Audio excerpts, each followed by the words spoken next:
Shalom Elohim, haleluya, puji nama Tuhan. Semangat pagi Bapak Ibu Saudara yang dikasihi Tuhan kita, Yesus Kristus. Jumpa lagi bersama saya, Pendeta Samuel Mawuntu dalam Renungan Pagi ke 1752 hari Renungan Pagi ini mengudara. Puji Tuhan. Bapak Ibu Saudara yang dikasihi Tuhan, sebelum kita mengawali segala aktivitas kita di pagi hari ini, mari kita buka hari ini bersama Tuhan dengan mendengarkan firman Tuhan. Sebelum kita membaca, mendengarkan, dan merenungkan firman Tuhan hari ini, mari kita berdoa, minta pimpinan Roh Kudus. Kita berdoa.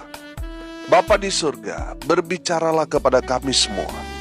Pakai firman Tuhan ini untuk menegur kami, menasihati kami, menguatkan kami, meneguhkan iman percaya kami, dan menuntun kami supaya kami terus berjalan di jalan Tuhan yang benar. Dan pakai firman Tuhan ini untuk memberkati kami semua. Di dalam nama Tuhan Yesus yang adalah firman Allah yang hidup, kami berdoa. Amin. Haleluya. Bapak Ibu Saudara yang dikasihi Tuhan, hari ini kita akan belajar Alkitab dalam Injil Markus pasal 15 ayat 42 sampai ayat 47. Di bawah perikop Yesus dikuburkan. Demikian firman Tuhan. Sementara itu hari mulai malam, dan hari itu adalah hari persiapan, yaitu hari menjelang Sabat. Karena itu Yusuf, orang Arimatea, seorang anggota majelis besar yang terkemuka, yang juga menanti-nantikan kerajaan Allah, memberanikan diri menghadap Pilatus dan meminta mayat Yesus. Pilatus heran waktu mendengar bahwa Yesus sudah mati.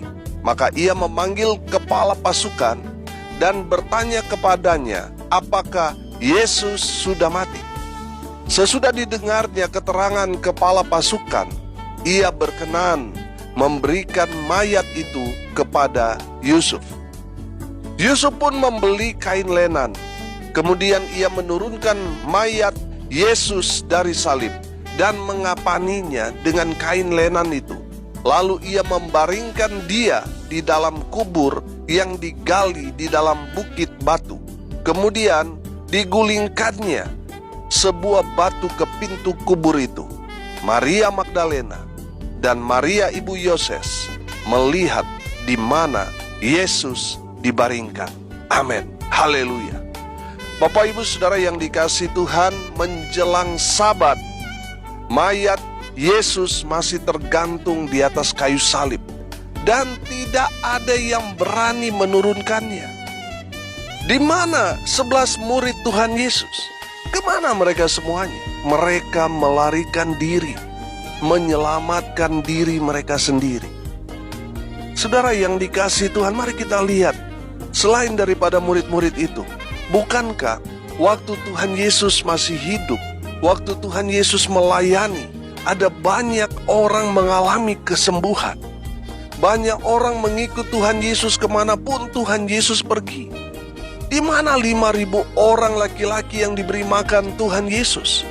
Di mana mereka semua yang seminggu sebelum Tuhan Yesus mati, mereka semuanya berteriak, Hosana, Hosana, Hosana, sambil menyambut Tuhan Yesus layaknya seorang raja. Di mana semua orang-orang itu? Mereka semua tiba-tiba bungkam.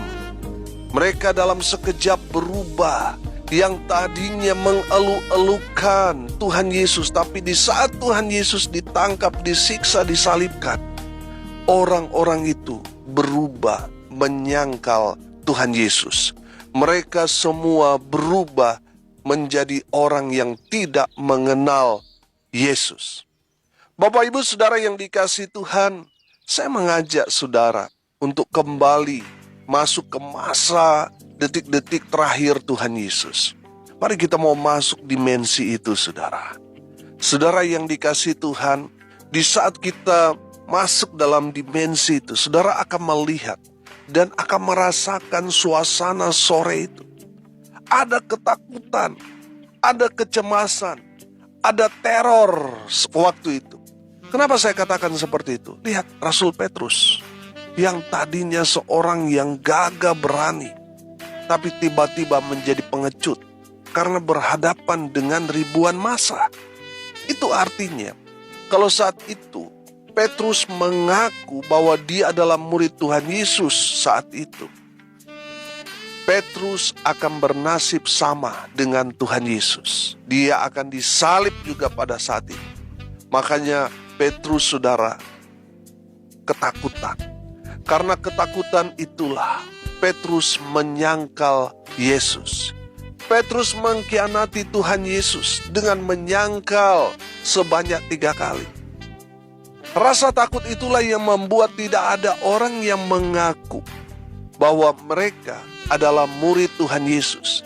Tidak ada orang yang berani mau mengatakan bahwa dia adalah pengikut Yesus. Tidak ada satu orang pun yang berani mau menyatakan dirinya bahwa mereka mengenal siapa Yesus secara pribadi. Tidak ada yang berani waktu itu. Karena apa, saudara? Ada teror, ada ketakutan yang besar. Mereka melihat guru mereka sendiri saja disiksa seperti itu, apalagi murid-murid. Saudara yang dikasihi Tuhan, inilah alasannya tidak ada yang berani mengurus mayat Tuhan Yesus, sehingga mayatnya masih tergantung di atas kayu salib. Padahal hari itu hari persiapan menyambut hari Sabat. Yohanes 19 ayat 31 berkata, karena hari itu hari persiapan, dan supaya pada hari Sabat mayat-mayat itu tidak tinggal tergantung pada kayu salib. Sebab Sabat itu adalah hari yang besar. Maka datanglah orang-orang Yahudi kepada Pilatus dan meminta kepadanya supaya kaki orang-orang itu dipatahkan dan mayat-mayatnya diturunkan. Amin. Bapak Ibu Saudara yang dikasihi Tuhan, menarik sekali. Ada seorang pemberani yang bernama Yusuf yang berasal dari Arimatea. Dia seorang anggota majelis besar yang terkemuka di Yerusalem.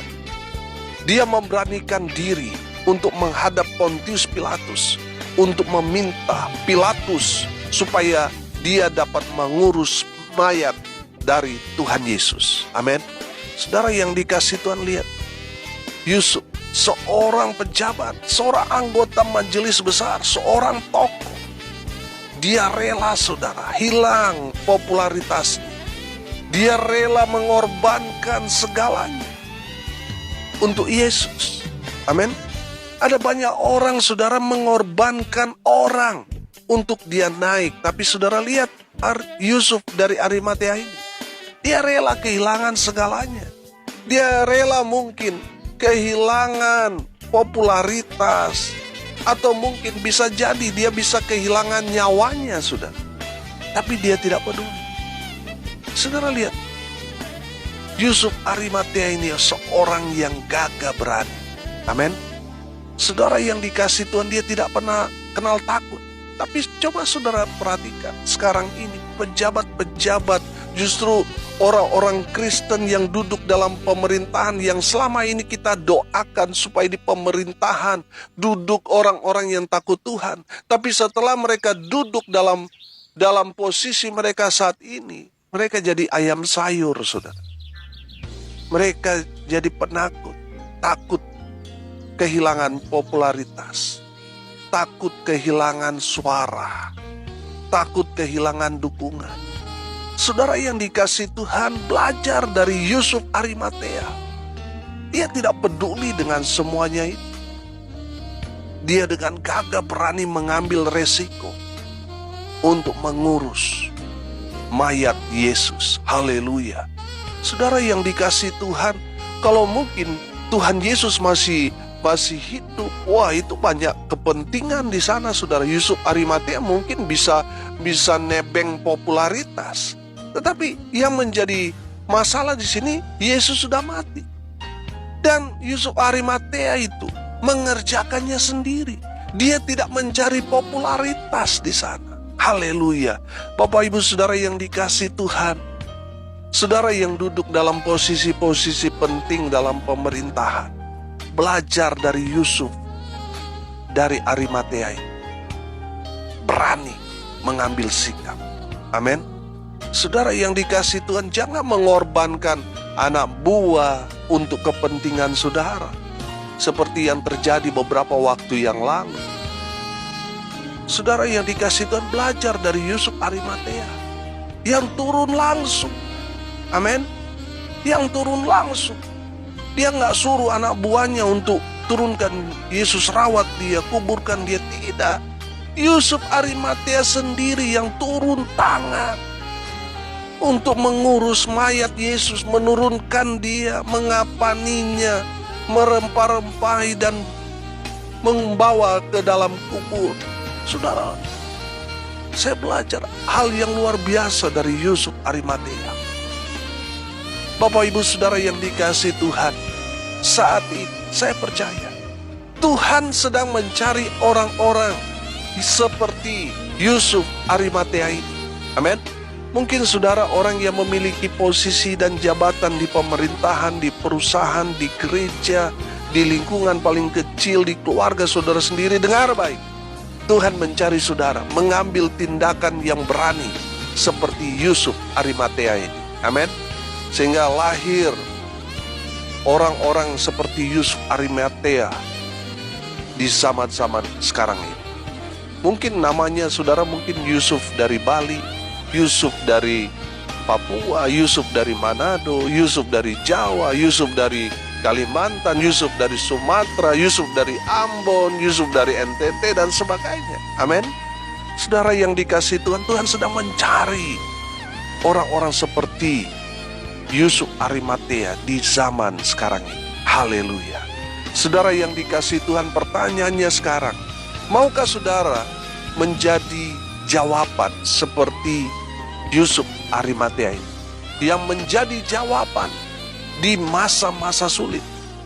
Saudara yang dikasihi Tuhan, saya mau mengajak Bapak Ibu Saudara supaya mengambil tindakan yang berani seperti Yusuf dari Arimatea ini. Haleluya. Firman Tuhan mengingatkan saya dalam Injil Matius pasal 25 ayat 32 sampai ayat 40. Di bawah perikop penghakiman terakhir. Saya akan bacakan buat kita sekalian. Lalu semua bangsa akan dikumpulkan di hadapannya dan ia akan memisahkan mereka seorang daripada seorang. Sama seperti gembala memisahkan domba dari kambing. Dan ia akan menempatkan domba-domba di sebelah kanannya dan kambing-kambing di sebelah kirinya. Dan raja itu akan berkata kepada mereka yang di sebelah kanannya, "Mari, hai kamu yang diberkati oleh Bapakku, terimalah kerajaan yang telah disediakan bagimu sejak dunia dijadikan. Sebab ketika aku lapar, kamu memberi aku makan. Ketika aku haus, kamu memberi aku minum. Ketika aku seorang asing, kamu memberi aku tumpangan. Ketika aku telanjang, kamu memberi aku pakaian. Ketika aku sakit, kamu melawat aku. Ketika aku di dalam penjara, kamu mengunjungi aku." Maka orang-orang benar itu akan menjawab dia katanya, "Tuhan, bila manakah kami melihat engkau lapar dan kami memberi engkau makan, atau haus dan kami memberi engkau minum? Bila manakah kami melihat engkau sebagai orang asing dan kami memberi engkau tumpangan atau telanjang dan kami memberi engkau pakaian? Bila manakah kami melihat engkau sakit atau dalam penjara dan kami mengunjungi engkau?" Dan raja itu akan menjawab mereka, "Aku berkata kepadamu, sesungguhnya segala sesuatu yang kamu lakukan untuk salah seorang dari saudaraku yang paling hina ini, kamu telah melakukannya untuk aku." Amin. Bapak Ibu Saudara yang dikasihi Tuhan, garis bawahi kalimat terakhir di ayat 40 itu. Aku, Tuhan Yesus, berkata kepadamu, kepada kita semua, sesungguhnya segala sesuatu yang kamu lakukan untuk salah seorang dari saudaraku yang paling hina ini, kamu telah melakukannya untuk aku. Haleluya. Bapak Ibu Saudara yang dikasihi Tuhan, kita mungkin tidak bisa kembali ke situasi di mana Tuhan Yesus mati di atas kayu salib itu. Tapi kita bisa melakukannya dengan cara yang berbeda. Amin.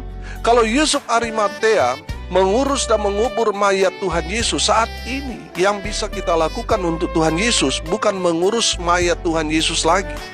Karena Tuhan Yesus sudah hidup, sudah bangkit pada hari yang ketiga. Tetapi mengurus mereka, siapa? Saudara-saudara kita yang hidup dalam kesusahan. Kita harus menjadi jawaban buat mereka. Amin. Haleluya. Bapak Ibu Saudara yang dikasihi Tuhan, mari kita belajar dari Yusuf Arimatea ini.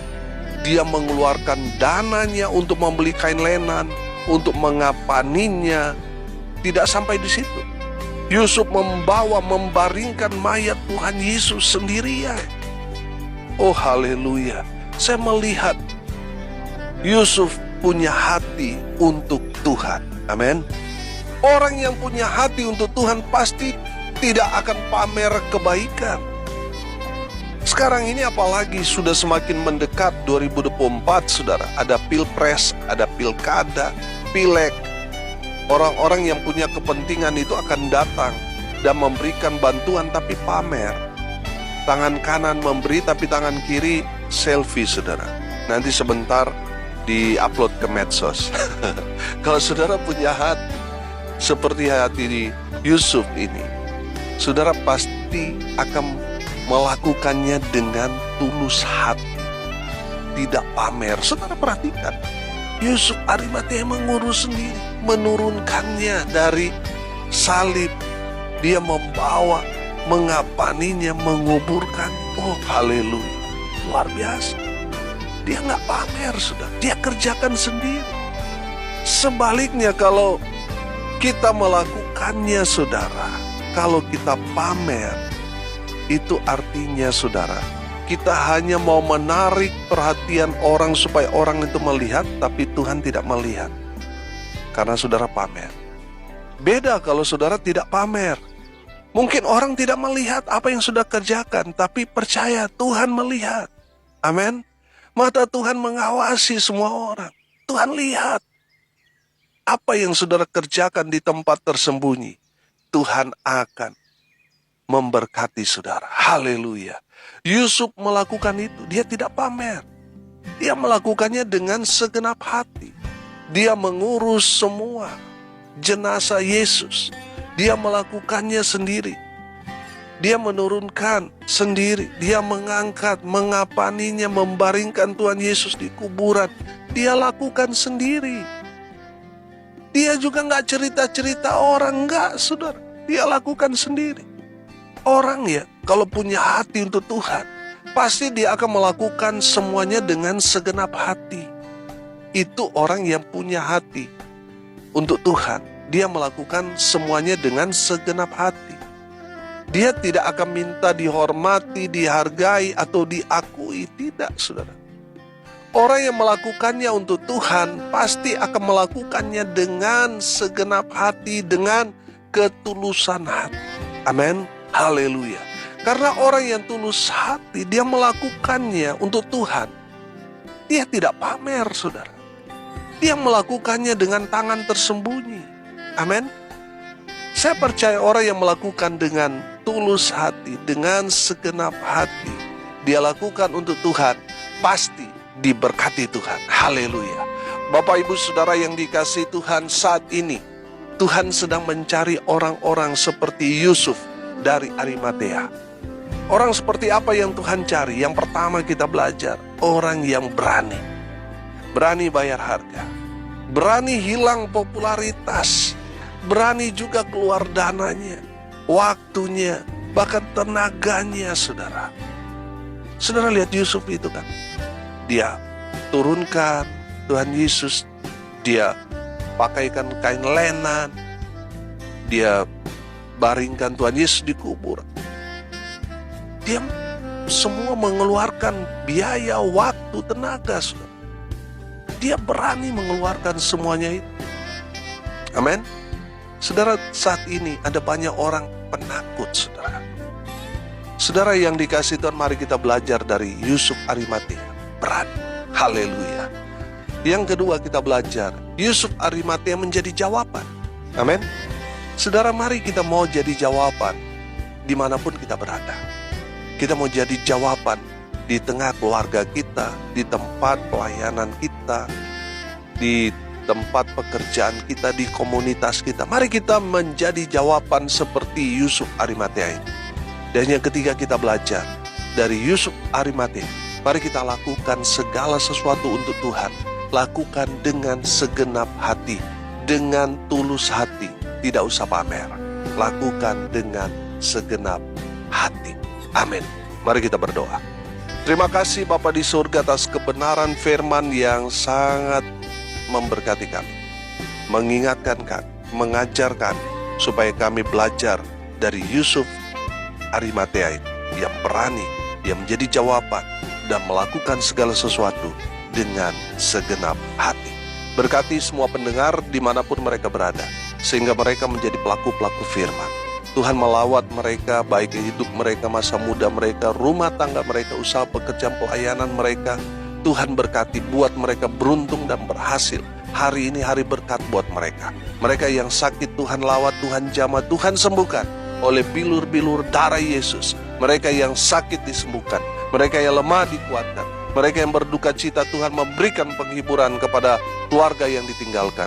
Mereka yang hari ini berulang tahun, Tuhan Yesus memberkati dengan kesehatan, kekuatan, umur panjang melimpah dalam hidup mereka.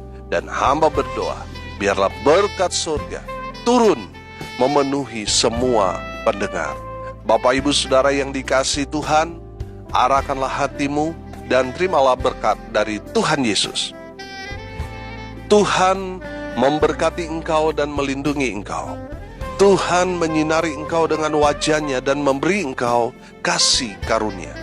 Tuhan menghadapkan wajah-Nya kepadamu dan memberi engkau damai sejahtera. Di dalam nama Tuhan Yesus, sumber segala berkat, Bapak Ibu Saudara yang percaya diberkati Tuhan, katakan amin. Puji Tuhan. Bapak Ibu Saudara yang dikasihi Tuhan, kalau saudara merasa diberkati melalui renungan pagi ini, bagikan juga kepada saudara-saudara yang lain supaya mereka juga diberkati, karena untuk itulah kita dipanggil untuk jadi berkat. Salam kasih dari Bali, saya Pendeta Samuel Maubuntu. Sampai jumpa besok pagi. Tuhan Yesus memberkati kita semua. Haleluya.